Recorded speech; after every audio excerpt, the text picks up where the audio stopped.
days after Christmas. An early morning explosion rocks a quiet Jacksonville suburb. Everything was in flames. Everyone comes running out of the house. They were screaming. It was awful. The community was concerned. Who knew what was going to happen next? The only thing the police did know, this was no accident. So much for peace on earth and goodwill towards men. What could have led to such a tragedy?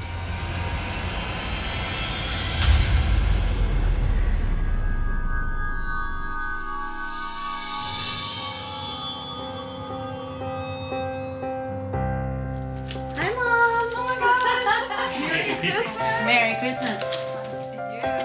Lillian Janes and her husband Mark have come home for the holidays. I'm so glad you're here. They're thrilled to visit Marjorie, Lillian's stepmom. I'm sorry it took us so long. We were busy. Lillian's real biological mother, and she had died of brain cancer. So it was kind of hard. Marjorie joined the family soon after and gave Lillian all the care and support she craved. When I married her father, she was about 5. She loved the attention I gave her. She responded very well. And with all that affection, Lillian blossomed. Lillian made me very proud of her, all the things that she did for the church, scouts, dance clubs. She just loved to help people. And she won a lot of blue ribbons. I got a big box of blue ribbons that were hers. And she was in the 4-H, and then she started babysitting. She babysat for a lot of the people in the neighborhood because she was very responsible. People in the neighborhood loved Lillian. They thought that she was the perfect little girl who grew up into the perfect woman. So it was no surprise when she chose her career. Lillian went to college and she got a degree in special education. She was teaching the handicapped children how to be self-sufficient. So, did you make the potatoes that you had? But one thing was missing. Lillian was really happy about where her career was headed, but she was longing for love. She'd done a little bit of dating here and there, but she hadn't quite found Mr. Right until she met Mark. Shall we say a toast? To family. Well, Mark, they got this house, and they turned the upstairs into a bed, like an apartment for them. And the downstairs was the first halfway house for handicapped children. Her job was to teach them how to do wash, how to do ironing, how to do cooking, how to do cleaning, everything that a wife and mother would do, only for themselves to survive. And there was problems. There's always problems, even at home, in any home. But she did very well at it. She really liked it. It seems like Lillian and Mark have found their happily ever after. But just a few months later, everything falls apart. He had worked a double shift the night before, 16 hours, because somebody didn't show up for work. They think he fell asleep for an instant, and he plowed into a back end of a concrete truck. Mark is killed instantly.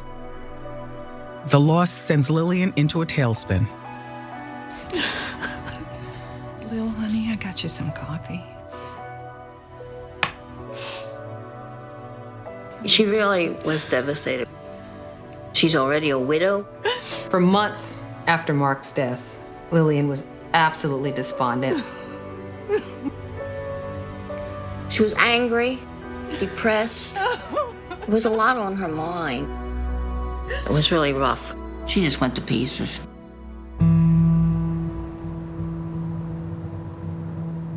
Lillian turns to her family and the church for support. Finally, almost a year after losing Mark, Lillian's ready to put herself out there again, or at least to have some fun. Oh, Lil, you look beautiful, honey. Did you go shopping? She was looking for someone who could show her some affection, because, she was pretty lonely. I'm so glad you're going out. It's been a long time. But fate has something else in store. That is absolutely gorgeous on you. Thank you, Mom. Lil had gone out with some girlfriends to this male strip joint. And when she went there, she met William Jarvis, who was the bouncer. Oh my God, I'm sorry. The chemistry is instant, and before you know it, their relationship is on the fast track. Lillian, I'm William. Nice to meet you. Even Mom approves. I didn't care. I mean, I'm not naive. You know, if he wanted to work there and it paid the bills, what's the difference? By all accounts, William seems like the perfect match. When I first met William, he was very polite, on a religious kick. Before long, the couple are regulars at Lillian's church. Oh, hey, how are you? But she isn't exactly forthcoming about how the two really met. She told me 2 or 3 times that they'd met at a Christian retreat. And I'm thinking, really? I thought, he doesn't look like a Christian retreat person to me. But people talk, and the truth emerges. Well, when all the details came out that he was a bouncer at the strip club, actually that made more sense than what they were telling me.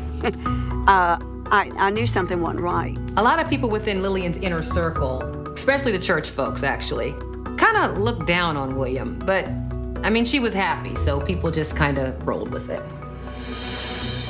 And after a couple of months, William is ready to take it to the next level. Bill and Lil come over to the house and said, Mom, Bill wants to get married. I thought it was rather quick because they hadn't been dating each other very long. I'm trying to figure out what to get. She was grateful to find love again, and so she immediately said yes. You're gonna have a ton of bridesmaids too. While Lillian focuses on planning the wedding of her dreams, William makes his own plans to better the family. He lands a job as an FAA flight controller. Of course, it sparked my interest because my husband was a supervisor at that time at air traffic control. It takes a special kind of person. You have to be pretty sharp, make quick decisions, know that you're right. Some of them are cocky. They're pretty intelligent. Some of them are a little strange, too. William's new position comes with a pay raise. And after just squeaking by, the financial security is a welcome relief for Lillian. Their slice of heaven gets sweeter when Lillian gives William some big news. We are pregnant. No way. Are you serious? Yes. I'm gonna be a dad. Yes. Everything seemed to be going very well for quite a while. Oh, goodness.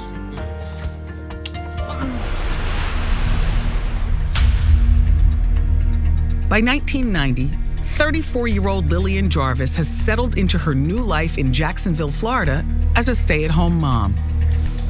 Her husband, William, provides love and financial stability. But the rumor mill is starting to churn that it all may be too good to be true. Someone said they'd seen William flirting way too much, and they thought that maybe he had other women on the side.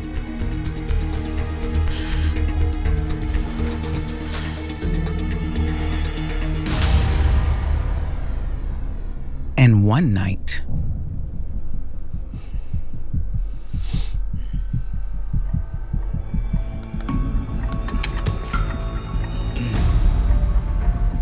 What are you looking at?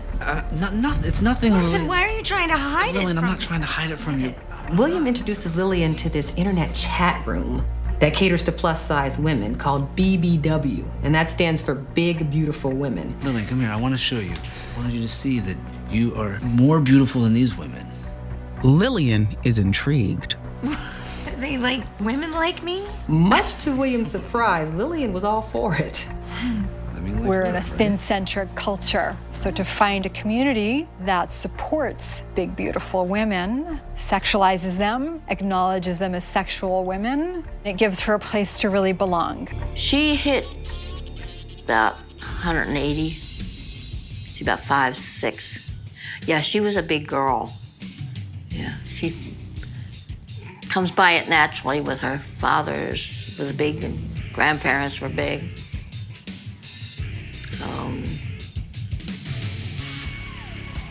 And from what I understand, her natural mother was big. Show me some more. Eager to spice things up, Lillian creates a sexy online profile and alter ego. People would go on there and you'd just chat with each other on the site. And during the conversations, if you wanted to go the next step and meet, they'd set up meeting places. Soon, the couple considers taking their new hobby from behind the computer to in person. But in an open relationship, ground rules are key. In non-monogamous relationships, which includes swinging, people usually come up with agreements about what is and isn't okay in terms of conduct. There's the don't ask, don't tell, and go have fun, but don't tell me. And then there is the let's discuss what works for us. They decide honesty is the best policy, and she and William dive in. Ben, William, nice to meet you. Lillian. Come on in. People would kind of schedule hookups, liaisons, places to have sex or meet at a bar or somebody's house. They were part of this Jacksonville swingers club where they would hook up with other couples they met on the internet. This is Ashley right here. And before long, those social gatherings are becoming pretty racy. Cheers. Cheers. New adventures. Who knows? Maybe swinging is just what the marriage needs. It's pretty exciting for the two of them to find other people who want to play. People that are interested in having a non-monogamous experience that doesn't necessarily threaten their marriage. The couple's thrill-seeking comes at a cost. I mean, it's risky behavior because you don't know that person. You don't know whether they might have a criminal mindset. You don't know what baggage they're carrying into the bedroom. But Lillian's determined to satisfy her own curiosity. Apparently, William and Lillian didn't just swing with other couples. People were saying that Lillian was bisexual. She liked other women and she gave herself permission to do it. It was wonderful for her. She was inviting other women to have sex with her and William. Of course, William didn't mind. I mean, what's not to like about that? For most men, the idea of two women together is a fantasy, whether they're actively participating or just watching. It's a hot fantasy for most men. So of course that would be exciting for him and a lot less threatening than another man with his wife. The swingers club doesn't just socialize behind closed doors. There were restaurants in town where they'd have a social gathering, or you could meet one-on-one. In a small town, word spreads fast. So despite efforts to keep things quiet, Lillian and William's coziness with other couples grabs attention. It's your first time. I think I heard it through the grapevine. To be honest with you, I was shocked. She really, to me, didn't fit that profile. Not the way she dressed, the way she looked. I would think that would be something secretive. She seemed to be pretty open, trying to make friends. To new adventures. To new adventures. People were wondering if this BBW group was just the tip of the iceberg. Sexuality is juicy stuff. People love to gossip about sexuality. Often there's a level of envy or jealousy or curiosity, like, I am titillated by what you're doing, but I can't do that. My code of ethics, my morality, my religion, my agreements tell me that I can't do that. It brings up that conflict, right? Like, I envy you, so I need to put you down so that I don't have to make that even a remote possibility for me to think about. Little does Lillian know, William is enjoying other women behind her back. Rumor has it, he's spreading his love all over town. Lillian found out that he had been in a hotel with a woman. He said, oh, they were just friends. Him going out and sleeping with other women behind her back just infers that there's a secrecy to it. When there's a secrecy involved, the secrecy is cheating. So, what's new? Lillian's frustration with her husband falls on sympathetic ears. I heard a lot of people in the group did not like William Jarvis. He was sort of an odd person, thought he was kind of better than everybody, and that puts people off. They basically only put up with him because he was attached to Lillian, and she was really popular. Which is starting to get under William's skin. Many of their new companions, including Ben Morrison, are particularly fond of Lillian. Ben had been involved with Lillian, had met her through these social gatherings and functions and internet, and he was seeing Lillian. Making William furious, and Lillian even angrier. Lillian felt William was a hypocrite. I mean, he was the one having affairs, and now he's getting jealous because she's getting attention from the group that they had both consented to being in. I mean, if I was her, I would probably get angry and say, yeah, you hypocrite, you're getting lots of sex as well. Why are you so mad? We're both having the sex that we want. Why are you getting jealous, right? Why are you acting out? So it's not really about that. It's not really about, you know, who's having sex. It seems more like it's about he's getting triggered, that she's popular and he's not. And William's acting out doesn't just take an emotional toll on Lillian, it's draining their bank account too. Where do you think you're going? I'm going to work. Where are you going? We have no more money left to pay for these bills. We are broke. We are broke, William. That's why I'm going to work. She said there's a lot of money missing out of the accounts, and I didn't use it. He would tell her he had to go on a business trip for the FAA, and he would take off and meet someone somewhere. The affairs, the jealousy, the money. It soon becomes clear to Lillian that their open relationship has only made things worse. She finally had had enough, and she separated from him and came home to live with me. After 13 years together, the couple divorces. They share custody of their daughter, Stephanie, now 12 years old. I'll take this to my room. That would be great, thanks. Honey, let me help you with some of these No, boxes. Mom, sit down. I'm just appreciative of the fact that you're letting us move in again. Hey, it's gonna be like old times. I was very happy to have her move back in with me. It was fine. There was no problems. Everybody got along. Despite her failed marriage, Lillian has high hopes of finding love again. She says goodbye to the swinger scene and starts dating a single dad named Pete. Pete was also divorced and had been going through a bitter custody battle. So they were both single parents, and this was something that bonded them together. They had met each other through internet sites, social groups that were in the area, and they had gravitated to each other because they were both going through messy divorces. They became friends and eventually became boyfriend and girlfriend. After just a couple of dates, Pete feels like family. Here are your peas. Oh, thank you. I forgot the corn. I'll be right back. Okay. She's hilarious. I really appreciate you having me come over.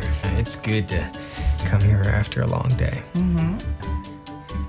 Yeah, it's a wonderful meal. And it smells really good, too. Here's the corn. Okay. Thank you. You're being a very good little waitress. You ready to eat? Would you like to eat? Sure. Guess I'll start carving the chicken. Sounds like it's a pumpkin. Who wants a leg? This is a situation that I'm sure gossip amongst community members was bad. I mean, it's quick, but she's kind of desperate to find love again. Friends worry her high-speed romance is a big mistake. The gossip around town was that Lillian was moving way too fast. Hi. How are you doing? She was barely out of her relationship with William, and she'd already moved on to somebody else. I thought, my goodness, what in the world really was going on in that home? Brought your favorite. Excellent. Thanks. But sweet Pete has some baggage, namely a jealous ex-wife, Holly.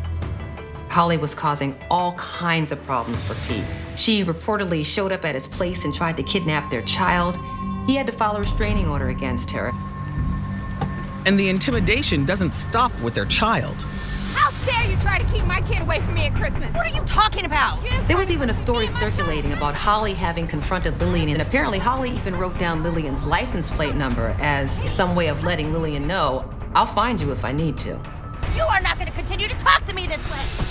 Despite Holly's threats, Pete and Lillian make plans to move in after the holidays. To me, the logic was it's not going to make it because they hadn't been dating each other very long. But then again, you know how mothers are. It's 2 weeks after Christmas, and Marjorie and Pete are up early helping Lillian pack for the move. I went out and moved the car. When I got out of the car, I had this ominous feeling. I don't know why. And I saw a package laying on the stoop. What you got there? Oh my gosh, it's like a Christmas present. It's a little late, but...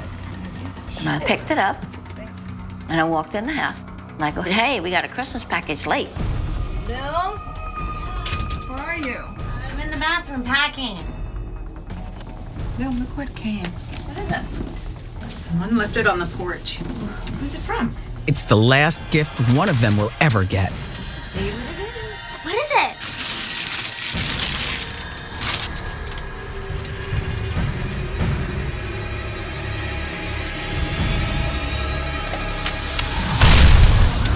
The entire neighborhood is jolted awake by this loud explosion. I was in shock, absolutely in disbelief. Just before 7 a.m., Saturday, January 6th, 2001, the Jacksonville Sheriff's Office gets a frantic 911 call. 911, what's your emergency? My neighbor's house is on fire. And how many people are inside, ma'am? I don't know, 4. Please hurry, come quick.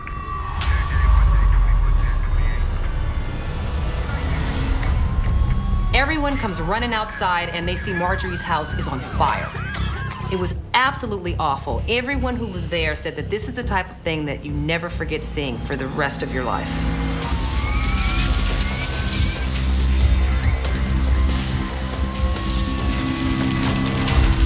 Firefighters race to get everyone out of the house. Anybody in the area that you might have seen? Everyone was completely shaken up. It was really difficult to get the full story. The police and the fire department had secured the scene and were pushing people back because it was a serious incident that had occurred. The bomb injured Marjorie and Pete pretty severely. They were covered in second-degree burns. Stephanie is pulled safely from the burning house, while Pete and Marjorie are rushed to the hospital. Tragically, Lillian doesn't make it. There was an explosion and a fireball. She was killed within a matter of seconds. It was a very vicious bombing. Once firefighters extinguish the blaze, the investigation begins. They take extreme caution in case there are more explosives at the house. We weren't sure if it could have been a secondary device, and the bomb squad responded and did a sweep of the premises. Before you know it, the ATF moves in and they shut down the entire cul-de-sac. Even the people that lived there, they couldn't even get in and out until they showed ID.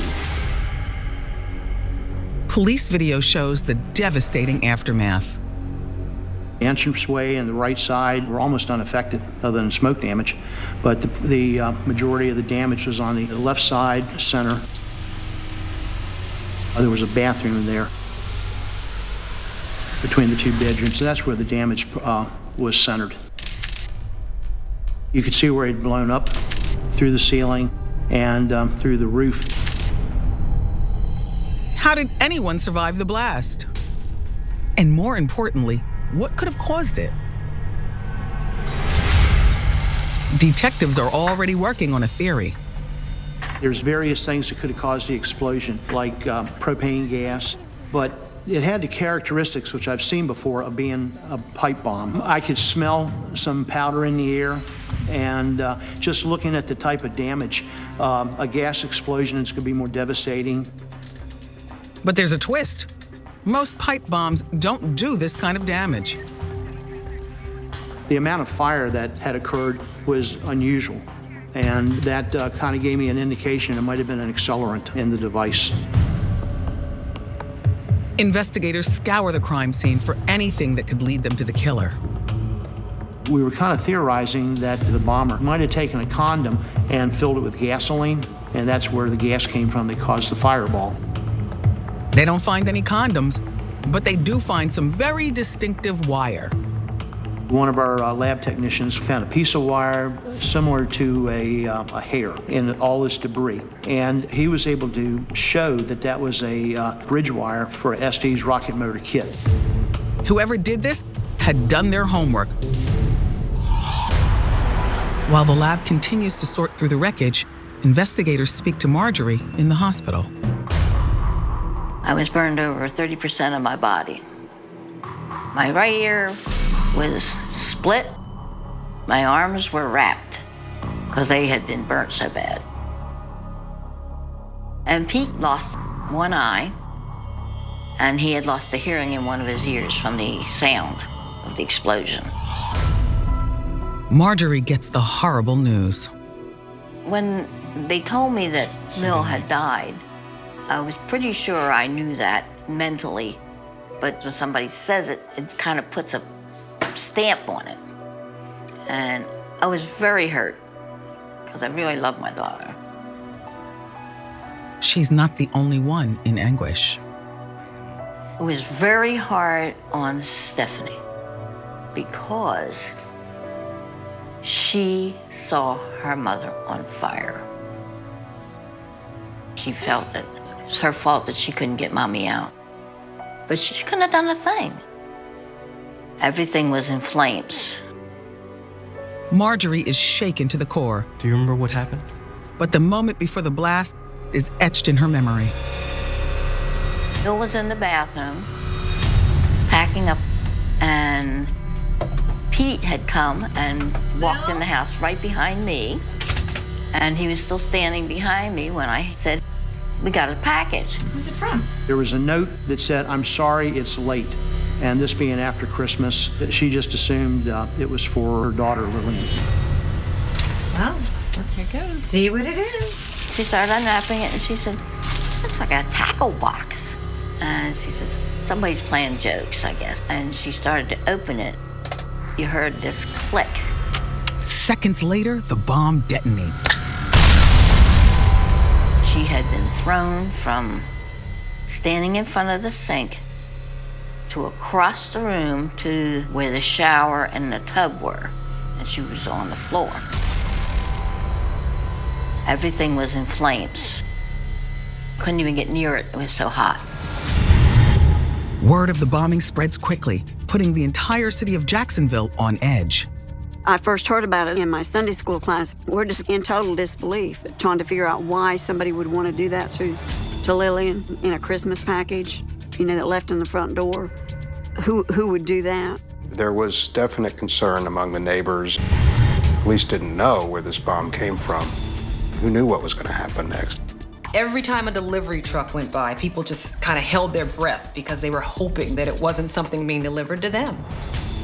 Lillian suffered a terrible death, but was she supposed to die that fateful day? The first big question we had was, who was the target? There was Lillian, there was Marjorie, there was Pete, and they needed to figure out who of these people someone could have had a grudge against.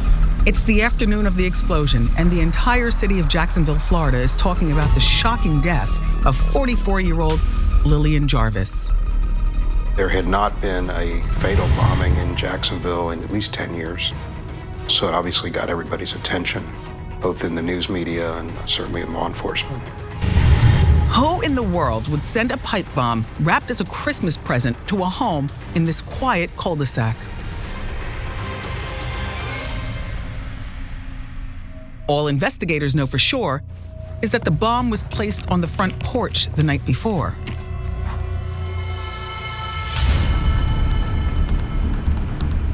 Detectives canvass the area, hoping someone might have seen or heard something.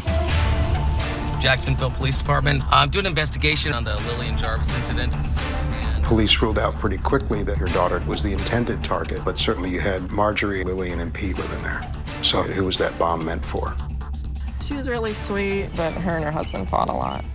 We had gotten information they had been going through a very messy divorce, so we decided to go to his residence and conduct an interview and just see where he stood, what his situation was. Police typically look at an ex-spouse in a situation like this.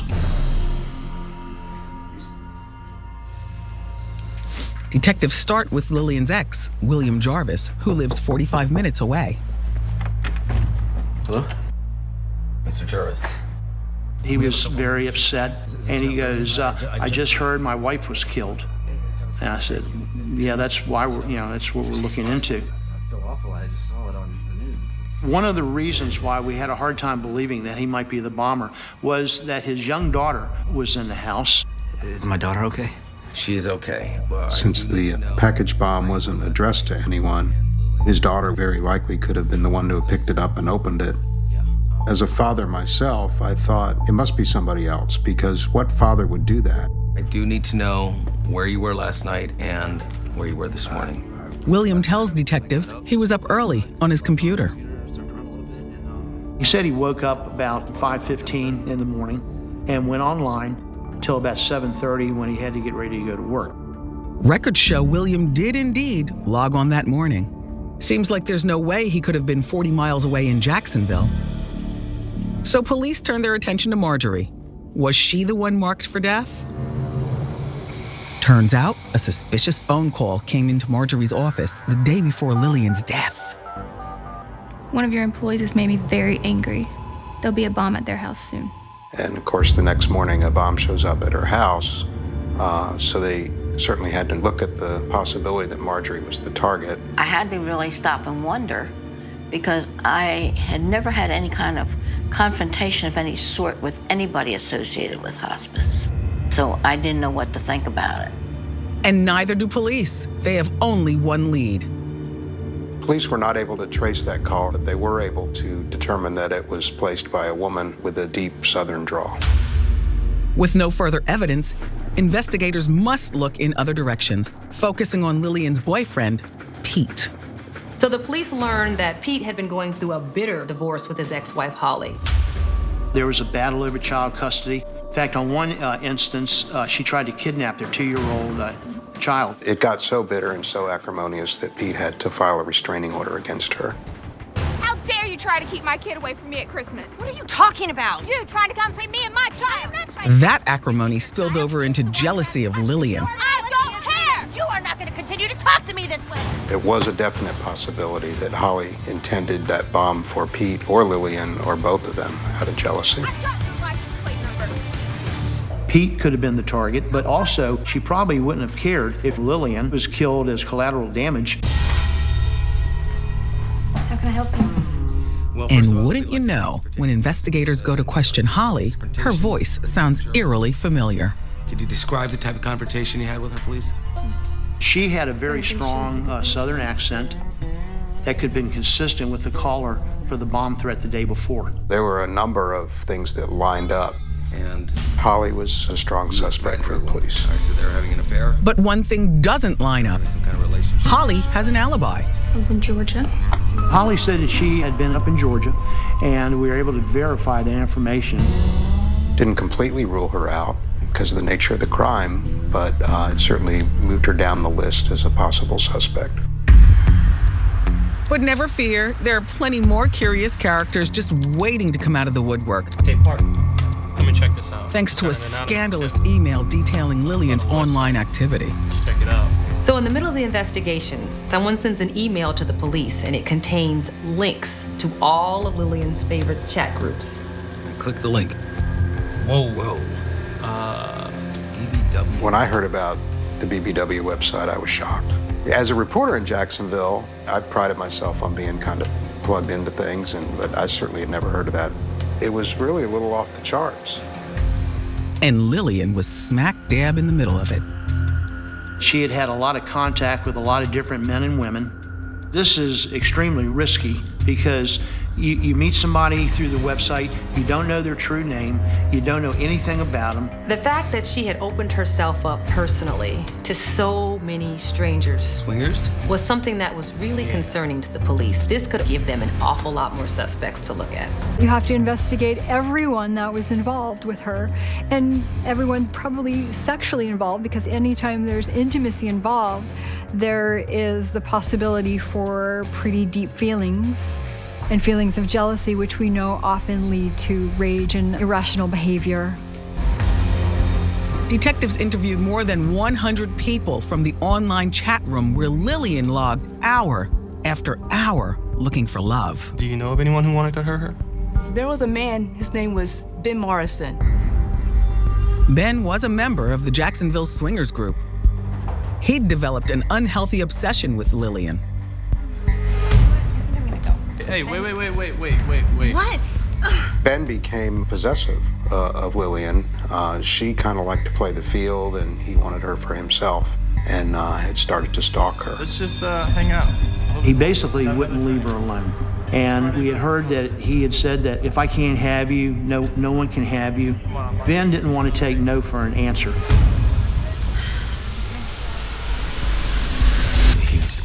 Could have been a jilted lover, somebody that was mentally unstable that hadn't decided to kill her. I was absolutely in shock. It was the talk of the town.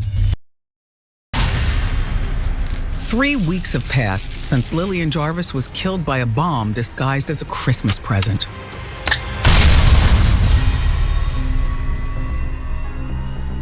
Lillian's mother and her boyfriend Pete are still recovering from massive burns and struggling to make sense of the tragedy. You learn to push it to the back of the brain. But it sneaks in. It opens the back door and comes in. Some days you'll sit there and just cry like hell. After interviewing hundreds of men and women from the swingers community, police are zeroing in on Ben Morrison as a strong person of interest. Mr. Morrison, Detective McCall. We found that he had a history of violence. We were thinking maybe he was the one who killed her because if he can't have her, as he said, no one will have her. I'd like to take a couple minutes of your time to talk about the death of Lillian Jarvis. So we interviewed him as a potential suspect. He was looking good, had motive and means, but he had an alibi as to what he was doing at the time of the bombing, and we were able to corroborate it. This bumps Ben down on the list of suspects, but he also has a suggestion for police. Ever have any conversations with her ex-husband? He said the ex-husband, you need to take a look at him. Things just kept going back to William. We appreciate your time. Members of the swingers group said that Lillian continued to come to the parties after the divorce, but that William wasn't allowed to. They put up with William while the two of them were together, but once they split, he was out. William was now on the outside looking in. And he didn't like the view one bit. He was angry and he was jealous. She was posting pictures online with other men. She was still going to these swingers groups and he wasn't allowed to go. He was hearing rumors of her being out in the community with other people, dating these other men. This stuff enraged him. William sees his wife having a lot of pleasure and getting a lot of attention, that would incense his feelings of pain, jealousy, powerlessness. He's not the man. Some other guy's taking care of his wife, and we think that really infuriated him. Detectives discover the couple also had unresolved financial issues. As part of their divorce settlement, William was supposed to pay Lillian $28,000 and $1,800 a month for alimony and child support. But 8 months after the divorce, he hadn't paid her a dime. They'd gone back to court once, and he had said he didn't have all the paperwork done, and the judge said, boy, this is the day you will have it done, or else you will be in jail. William had a court date a few days after this incident to show up with the money or go to jail. 5 o'clock, logged on the computer, surfed around a little bit, and He has the motive, but he also has an alibi. William claims he logged onto his computer at 5:15 and left for work at 7:30 that morning. Logged off around 7:30.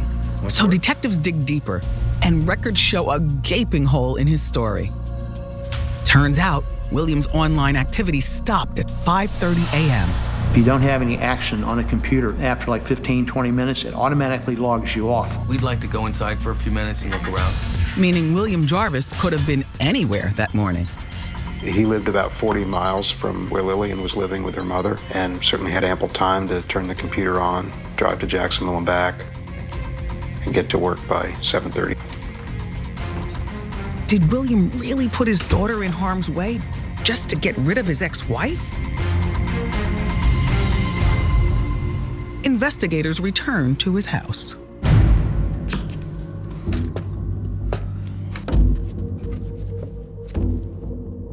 They found a receipt, and that included the exact type of wrapping paper that was used to wrap the bomb in.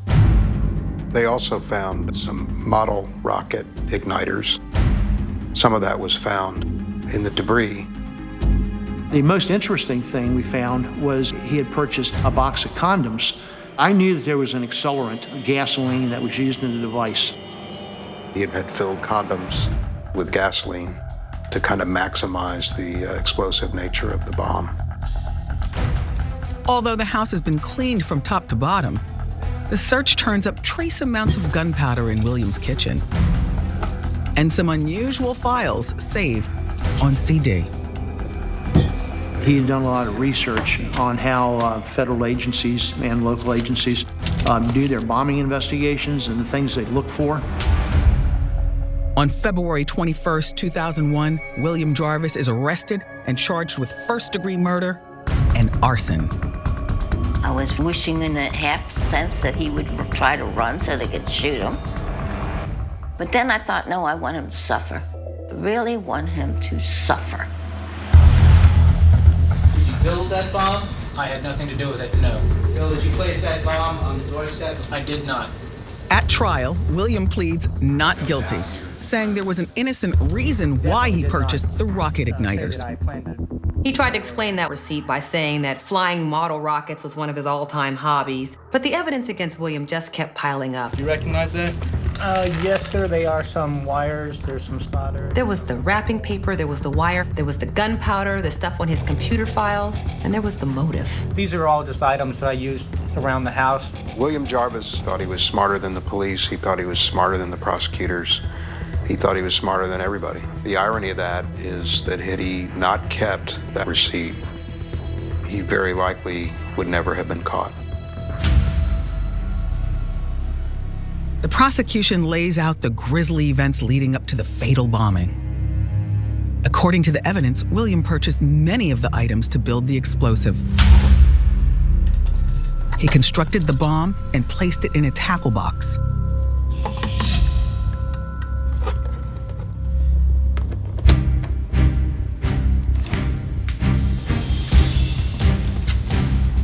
He then wrapped the box in Christmas paper and drove it down to Marjorie's house. He had plenty of time to leave his house, go down there, place the device, stick around for a little bit, and then leave and go back to where he worked. While Marjorie unwittingly brought the bomb into the house, she has no regrets.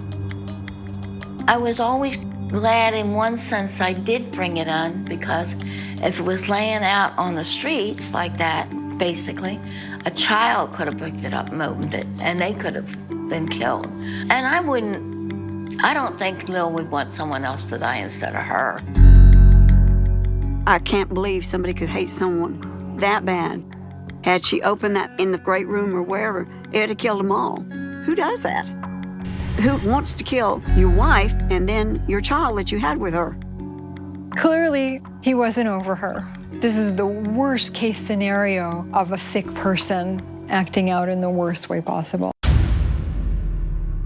So there's so many reasons why William's rage could have been mounting, but we do know that for him to take such extreme sociopathic retaliation, he was really hurting, and he probably felt like, how dare she?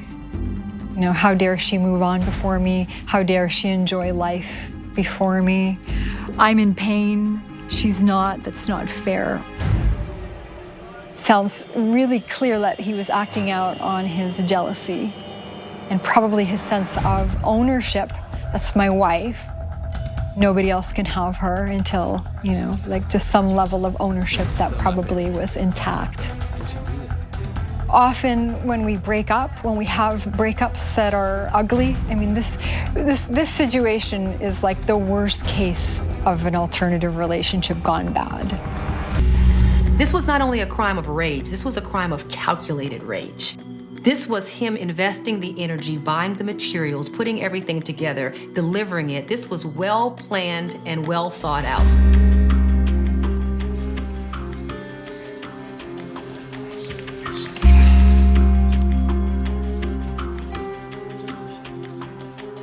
William had an ego. He had to be number one. He had to be the man. He could see the activities. He could see some of the emails that were going back and forth. Lillian was being wooed by many men. I believe those things just really upset him immensely, knowing that, here's his wife just having, the time of her life, and here's him. Nobody likes him no more. So I think that's one of the things that probably set him off. In this case, gossip was deadly because it fueled William Jarvis's jealousy, his rage, and it was deadly to Lillian. It also was deadly, in a sense, to William because it got him convicted. One of the hardest parts about Lillian dying is that her daughter basically has no one because her mommy is in heaven and her father is in jail for the murder. The pain that you suffer and the horror that you see, you never get over it. There's always a spot inside you that hurts, and there's a hole. And you'll never be able to fix it.